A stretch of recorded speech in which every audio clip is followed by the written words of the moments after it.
I'm asking, how did this 19-year-old girl end up dead in a hotel freezer?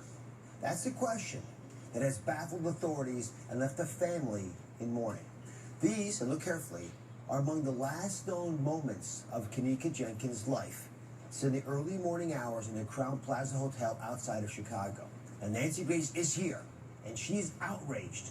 We're investigating Kenneka's autopsy report and the hotel's surveillance footage. Can it tell us what led her into that freezer?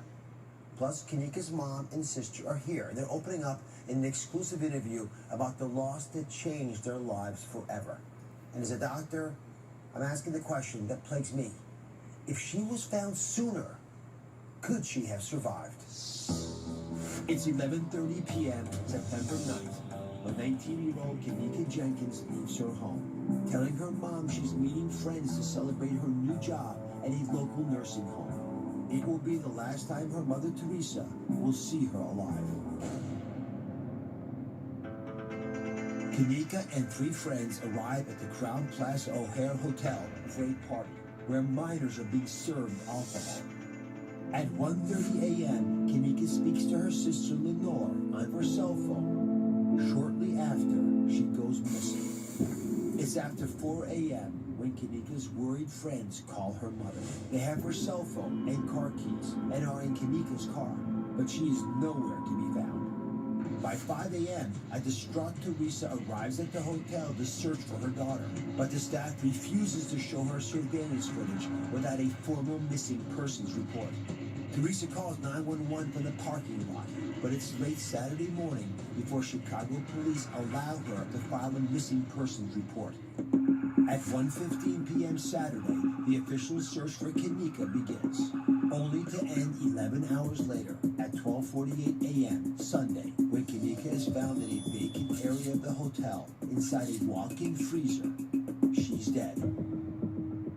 Protesters are gathering now for the 3rd day to stand with the victim and her family as they demand answers from police. Questions continue to swirl in the death of 19-year-old Kenneka Jenkins.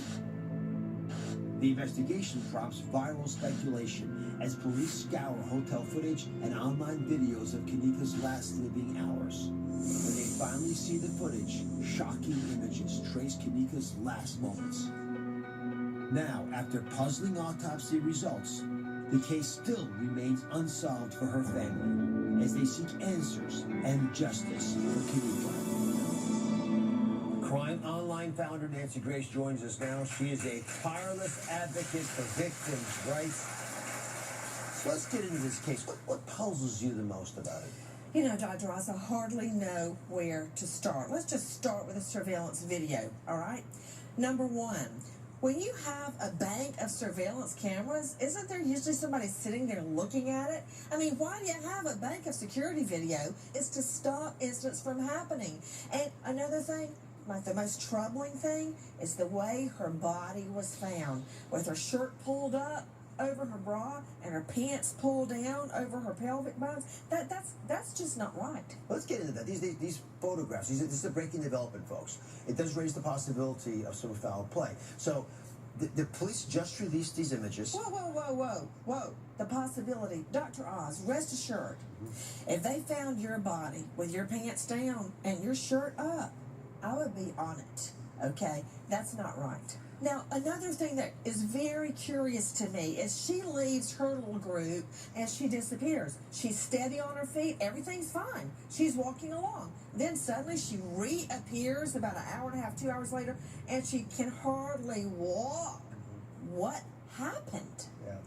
And when I think about this mom and they find out their daughter's missing and they go to the hotel staff and they beg for help, they kicked them out of the hotel. They got such a runaround. It's very upsetting, Oz. It's upsetting for a lot of reasons. By the way, this is the autopsy report, right? This is the doctor, what I look at. The medical examiner, Cook County Medical Examiner, well-known office, they stand by their autopsy report. But there are parts of this puzzle that do not add up. And there's one really important issue. She was seen on at least 4 hotel cameras. And there was allegedly a camera right above the freezer that she walked into. Oh, that's a big problem. Now, how could it possibly be? We don't have that footage. It seems like it's the most obvious thing to look at. Because the camera that would have been trained on her going in the freezer, who put her in the freezer, doesn't exist. I just find it all very odd. And when something doesn't fit, that means you don't have all the facts. I know that for sure. So let me put my doctor's hat on for a second and try to unravel the parts of the puzzle that I do think we can put some information around. So the first is, could we have saved this girl's life?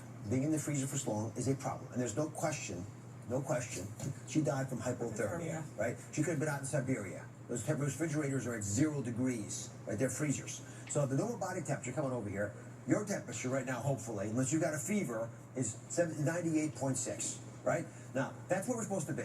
Your body will shut down in order to preserve itself as the temperatures begin to fall. It's trying to make sure it doesn't have a problem. So you get between 48 and 56 degrees, it all shuts down. Your breathing, mentation, everything. This is a catastrophe. Walk-in freezers have a temperature, they're required to have a temperature of 0. So you go from 98.6 to 0, and on the way there, you'll get to this temperature. It is hard to say how long it took Kenneka to freeze to death. We don't know. Now, can I ask one other thing of you?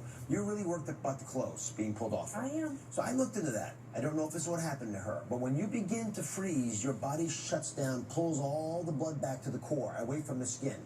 But just before you die, there's this phenomenon called paradoxical undressing, where you actually, because the body can't protect itself, it gives up, lets all the heat go out, and because you feel all of a sudden a surge of heat, like a hot flash, you begin to try to get your clothes off. Now, you're disoriented, you can't do it right. We think it probably happens 1 in 3 times. So, more than likely, that's not what happened, but it's a possibility. I'm going to just put it out there. Oz.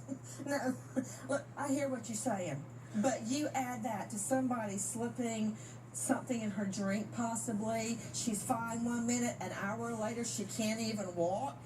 She's all there. I can see. Should I believe you or my lying eyes? I mean, I'm telling you, this isn't right. I don't care what happens. Paradoxical undressing. There could be something more sinister at play, and we just point out something I want to bring the audience into when we come back, because this may be the biggest clue of all. But first, I want you to meet Kenneka's family, because they're here, and they're speaking out, and they are demanding answers. I'll be right back. We're back investigating the mysterious death of 19-year-old Kenneka Jenkins. She went missing during a hotel party for approximately 21 hours. You heard right, 21 hours, until she was found dead in the hotel's walk-in freezer. Kenneka's mother, Teresa, and her sister, Lenore, are here. They're opening up exclusively about the day that changed their lives forever. I can only imagine how difficult this is for you. I'm going to show you and everybody an image of your daughter. Okay. It's the last image we had from before she went to that hotel that evening. Beautiful young woman. Very difficult to imagine how you would even cope with this tragedy. How have you been holding it together? Well, I haven't. You haven't? I haven't. Lenore, you're the big sister. Yes. There's all this gossip out there. Whenever there's a public event, that's what happens. Mm-hmm. What do you want people to know about who your sister really was? She was a great person. She was my backbone. She was my best friend. She was the reason why I had so much strength that I had from her and my mom. So can I ask you about that day? Yes. When did you guys first find out that Kenneka was missing? Okay, I was laying in the bed. I get a call at 4:34, which would be September 9th. So in the morning? In the morning. So you're automatically a little concerned because you're getting called at 4 in the morning. Most Yes. parents are. Yes. Dad, I don't like getting calls at 4 in the morning. Yes. And what you hear when you open the phone? And it was from my daughter's friend, and I heard she said, "Mom, we can't find Kenneka." I said, "You can't find Kenneka?" I say, "Wait, please don't leave my baby." So say it one more time. I want to be clear on this. Sorry. So you get called at 4 in the morning. And what's going on at the hotel? These girls are looking for their friend, right? Yeah. And they said the hotel wouldn't get him no help. And as they walked around looking for my sister, they said the hotel told them if they don't leave, they would call the police on them. They're trying to find a missing person, and they're being chased off the premises? Yes. Yes.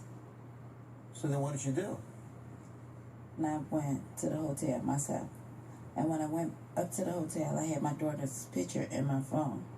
And I went to the front desk and I asked the manager there, I said, my daughter friends woke me up and told me that my daughter, they lost her in this hotel. I said, could someone please look at the security cameras to see if they see my daughter? And she told me no. She stated to me that was police matters. They couldn't even look themselves at the cameras? I asked them, could they look themselves?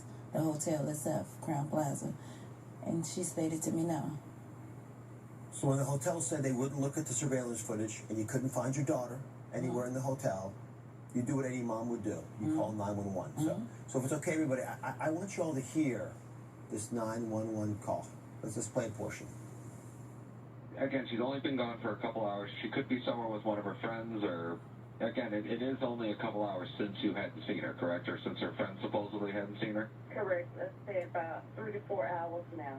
Are you looking to file a missing persons report then? I just want to know, is it possible they can look at the cameras and see, could they send the police out here and ask them to look at the cameras and see if they've seen her on their cameras around that time? Even if I did send an officer, it would take a little bit for us to get the camera footage and for us to pass it on to the detectives division. Okay. So what would you suggest? Well, again, the only thing I would suggest maybe is just give her a couple hours. She could have went somewhere with one of her other friends, and who knows what her friends are saying is true, you know what I mean? What do you guys think? Are you kidding me? As a physician, as a doctor, as a dad, it just makes me angry, frustrated. I mean, you're barely sitting there. I've never heard a 911 dispatch say, oh, don't worry about it, it's fine. I've never heard of that. Maybe her friends are lying. I've never heard that in my life. Wait a couple hours. It's the absolute wrong thing to do. And the time is ticking for her body temperature going down, down. Freezing to death is one scenario, which we're going to get to, but whatever's going on, carjacking, kidnapping, time is not your friend here. Exactly. At what point did the police finally say, this is a problem? This young woman's been missing. When we went, they didn't. They came to arrest us. That's how the police came. Came to arrest you? Yes. To arrest you? Yeah. For what? And this was like 6:30 in the evening. Why would they arrest you? Because Lenore now and the rest of the family member, they go upstairs. One of the kids pulled this fire drill, figuring by them pulling the fire drill, you know, everybody will run out. But they didn't, and they was knocking on doors and all of them had their phones, and they was like, you know, with Kenneka picture, asking them, did y'all see her? Did y'all see her? Because we figuring she's got to be in this hotel somewhere. So the police came because you were going through the They came to arrest us. Yeah. With K9s. So did they arrest you? No, They asked me what was going on. They have no clue that a young girl even came up missing. This is 20 hours later. They still didn't know there was a missing woman? They didn't have no clue, and the manager was acting clueless. They said they didn't even see her entering the hotel. So how did they find the body? Who found that she was dead? Well, the detectives told me that they found her, but when I heard it on the news and read the newspaper, I heard an employee found her. But if you would have saw her in that state, the first thing would have came to my mind, something happened to her.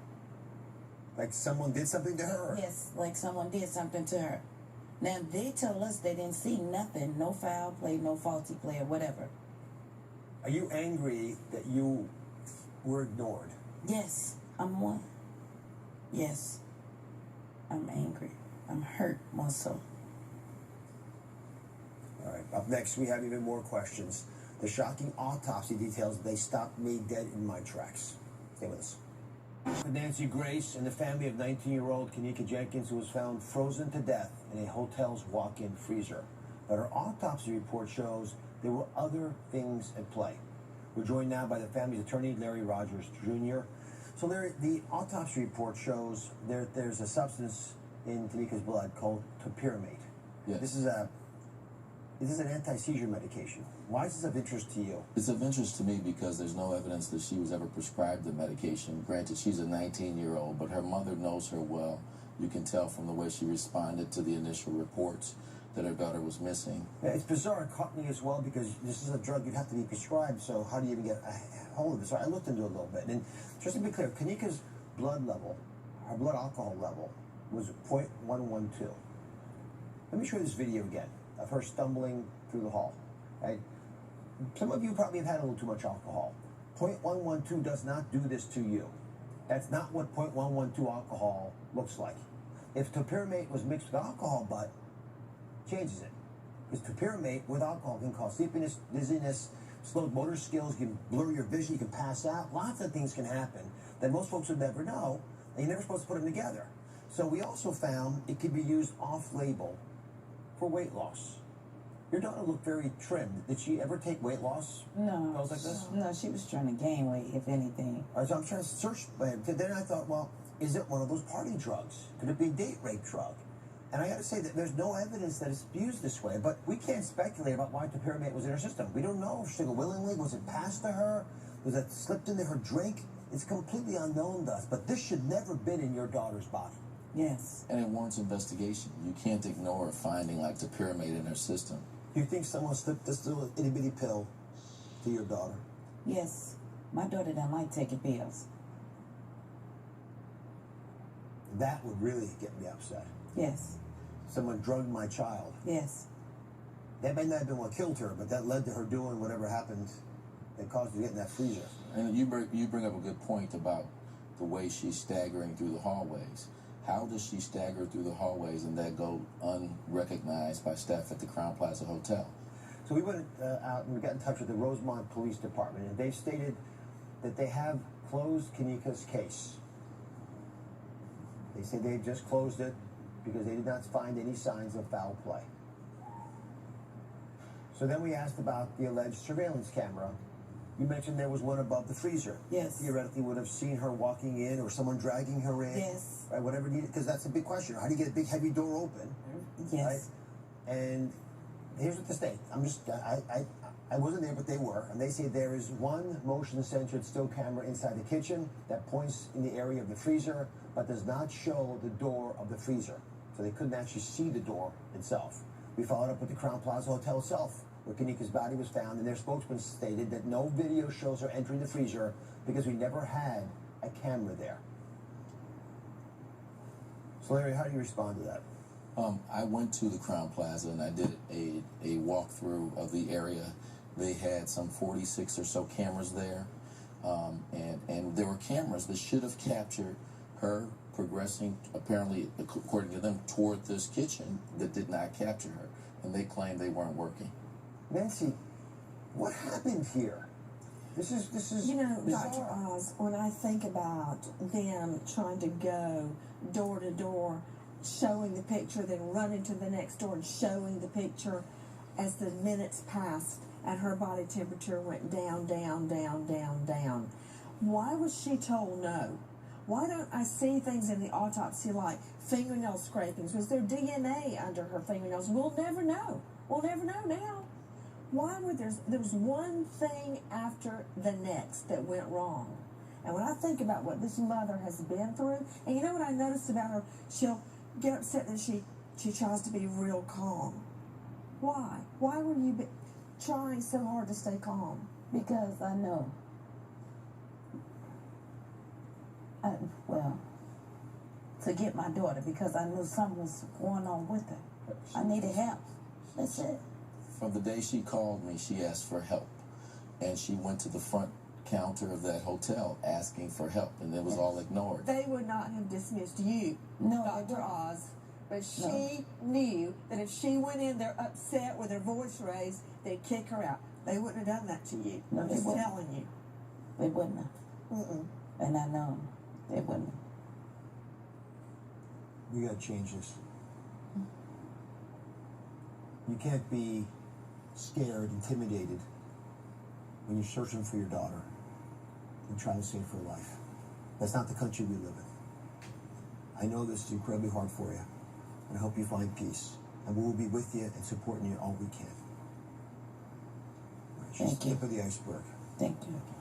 Thank you very much, Laura, for being here. Thank you. We hope we get some answers for you. We'll follow up on the case. We'll be right back.